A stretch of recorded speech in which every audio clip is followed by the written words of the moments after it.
The Source.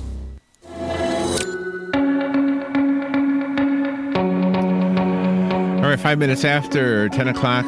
We are really, really cautious when we have investment professionals in the studio or on the phone to talk to this audience about investment opportunities. I am really, really careful. We've had a couple of cyber currency potential guests that you never heard on the air because I listened to what they had to say. I'm not savvy enough to know whether or not it was true, but it's something, when your gut just doesn't seem like something's right? You think maybe it's a Ponzi scheme or something like that, and I don't even know what Ponzi scheme means. You always hear that though, right? Yeah. Tan Lu is one of the guys we go to get the real truth about these things. He's in fact written a book called The Ponzi Factor: The Simple Truth about investment profits. Tan Lu is a freelance photojournalist for CNN, MSNBC, and Fox, so his credentials are outstanding. He volunteered as a youth mentor. He worked for 2 hedge funds and a trading firm in Shanghai. So there you go. Now you know why we trust him when it comes to questions about this kind of stuff. I believe you've been with us before, Tan. Good morning, sir. How are you? Good. Thank you for having me. And where are you right now? I'm in Los Angeles, so it's bright and early here. You got up early. Well, thank you for doing that. Yeah, I don't know. I mean, we have to do our best when we have calls asking if people can be on the air as guests, only because, you can see through people sometimes, but if you don't know what you're looking for, you don't know whether you're being told the truth or not. How will the book help me be able to see when somebody's trying to pull one over on me? Oh, yes. It will clarify a lot of questions. You don't have to have a finance background to read it. And to be honest, even if a lot of my fans, the real hardcore fans, are actually people who worked in the finance industry and retired from the finance industry, and they said it actually just filled in a lot of holes they had. The book is really simple to read. It's just, look, the bottom line is it all comes down to the fact that stocks are not a real equity ownership instrument. I talk about the stock market. It's not a real equity ownership instrument, and this whole act of buying and selling stocks, if you ignore what's on the news, this whole act of buying and selling stocks, that money that people make when they buy a stock at $10 and sell it at $11, it comes from another investor that sold it to that bought it at $11, who then will look for another investor to sell it at $12, and so on. Is that right? So, which. Mm-hmm. Is that a true across the board, or I mean, like when you hear okay, when you hear about Jeff Bezos, for example, becoming like the richest man in the universe or whatever, I mean, isn't that because we're all going to Amazon and buying things? Probably he is the richest man in the universe because we are buying things, and Amazon is indeed a profitable company. But as far as the stock goes and what's happened with the stock, that is a different story. Oh, really? Yeah, that is a completely different story. That's the thing. These businesses exist. Okay, here's the thing with Amazon. I don't think they pay dividends. Okay, now let me explain how stocks actually work in the way that you're supposed to make money with stocks. Historically, all stocks paid dividends, as in before the 1900s, all stocks paid dividends. Dividends are profits you actually receive from the company. So if you own a piece of a share or something like that, and when the company made money, they used to, pay you a piece of the profits. That's how ownership in stocks are supposed to work. However, within the past 100 years, this other form of profit, which is the buying and selling of the trading the stock itself, it's called capital gains. So there's 2 ways you should be able to make money with stocks. One is dividends, which is supposed to be the primary way, and that's actually what makes stocks ownership instruments. And then capital gains as a secondary way, where you can also sell the stock for money, for an additional appreciation or so, right? Now, the problem in the past 100 years is dividends practically disappeared, and now the only way people can really make people can really make money in the stock market, and also what the focus is on CNBC and textbooks, if you watch this, right, is all about, hey, what the stock price is going to do, and all the focus is around capital gains. So now what we have is actually a lot of companies, profitable and non-profitable companies. Google, for example, makes billions and billions of dollars. They don't pay any dividends.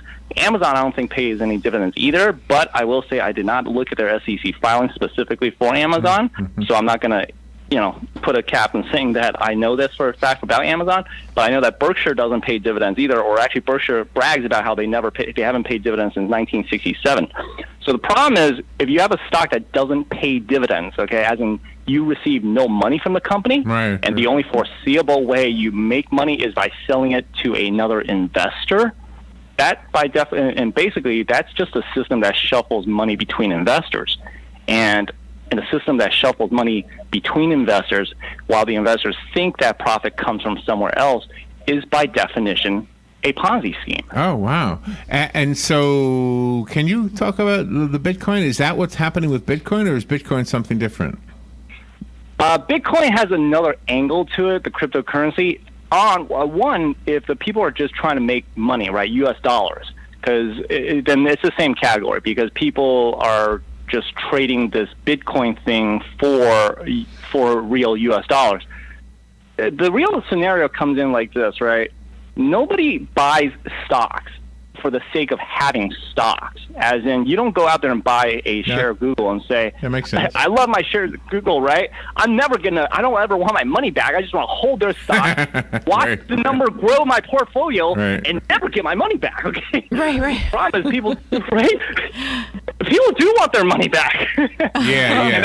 And that's where we run into an issue where it's not a positive sum scenario. It doesn't really matter if Google has almost $1 trillion worth of market cap and their investors are sitting on a portfolio with an abstract number, I repeat, number, and not real money that's high and mighty and stuff. The problem is, if they want their money back, they can only get it from another investor, and that's where the biggest issue is. So with Bitcoins, it does fall in that category if people are out there just to make U.S. dollars from this cryptocurrency, because they can only get that U.S. dollar from another investor. But the interesting about Bitcoins is that some people actually hold it for the sake of buying stuff with it. And there are vendors out there who says they will give them stuff. So there's something there, too, where if a vendor is willing to accept that Bitcoin as payment of something, then that actually has a little bit of a legitimacy to it from those vendors. On the other hand, with Google shares, Google stocks, the only thing people want from those shares is money. And the one thing that Google does not guarantee you is actually money. so it's interesting. So it's not quite a parallel, but if people want to make money from it, yeah, it's in the same category. Sometimes people will invest in real estate. Is that a good thing or a bad thing? That would be a more solid thing, because here's the difference between real estate is if you can't sell a house, right, what do you have? You have a house. Or if you can't sell a stock, what do you have? You got nothing. You got nothing. It's just nothing. Yeah, it's just nothing. Now, I will preemptively address my critics, because my critics, by the way, never read the book, and I already know what they're thinking 10 steps deeper than they can think. Right? They're thinking right now. Hey, what about share buybacks? Because some of these companies buy back their shares, right? Right. Because sometimes, one, these are very rare events that almost never happen for a lot of companies. But two, the share buybacks are actually a scam on their own, because what most people don't pay attention to is how many shares the company issued right before and right after the buyback. Google, again, is a perfect example. They said they bought back 5 million shares in 2016. I think they spent like billions and billions saying they bought back 5 million shares. Now, if you look at their SEC filing, which all my information comes from their filings, all firsthand information, their shares outstanding did not decrease by 5 million for 2016 as it should have if it was a legitimate buyback. It actually increased by 3 million shares. So the question, of course, is what exactly happened there? I don't actually know exactly what happened there. All I know is the bottom line, which is that their shares outstanding does not reflect the media pitch that they gave, saying that they bought back 5 million shares. It actually increased by 3 million shares, saying that, which means that somehow 8 million shares found its way into the market after they bought it back. Wow. And my friend who's an investment banker suggested, he's like, well, I was like, why would they do this? And he's like, well, they probably did it to pump up the price of their stock. Oh my gosh, there's so much about this that is confusing to the average. Well, to me, I'm not going to say average because I don't know if I am or not. Does the book, The Ponzi Factor, give us some, like the layperson like myself, like red flags to look for so we know not to invest in things? The real red flag, basically, it just explains exactly how the stock market works for the layperson, really easily, really clearly. In fact, if people want to go on my YouTube page and listen to the audiobook trailer, like that'll just clear a lot of things up. And it's very understandable, very readable. And it just basically, it will clear it up for the layperson. And to be honest, even if people want to gamble on stocks, they need to just understand exactly how it works. Yeah, makes sense. Because that way at least they can filter out all the garbage about how earnings and growth and how Tesla's stocks and companies hinging on this Model 3 production and stuff like that, which it isn't. It's it's hinging on whether or not people keep pumping money into the system. So it's just it basically will clear a lot of things up. It's very easy and understandable for people to understand. Tom, thank you for being on there with us today. I found the book The Ponzi Factor on Facebook. I'm not Facebook. On what do you call it? See, Amazon. Amazon. I was just sorry. And you're getting really good reviews. Do you have mention the website? I know you already did. Mention your website again. Sure. ThePonziFactor.com. Easy enough. And if they basically search me on any social media, the Ponzi Factor, they'll be able to find me and everything there too. Okay. Tom, thank you again for getting up early. If you're ever in Florida, come into the studio. We'd love to have you. Awesome. Thank you for having me. All right. We will be right back.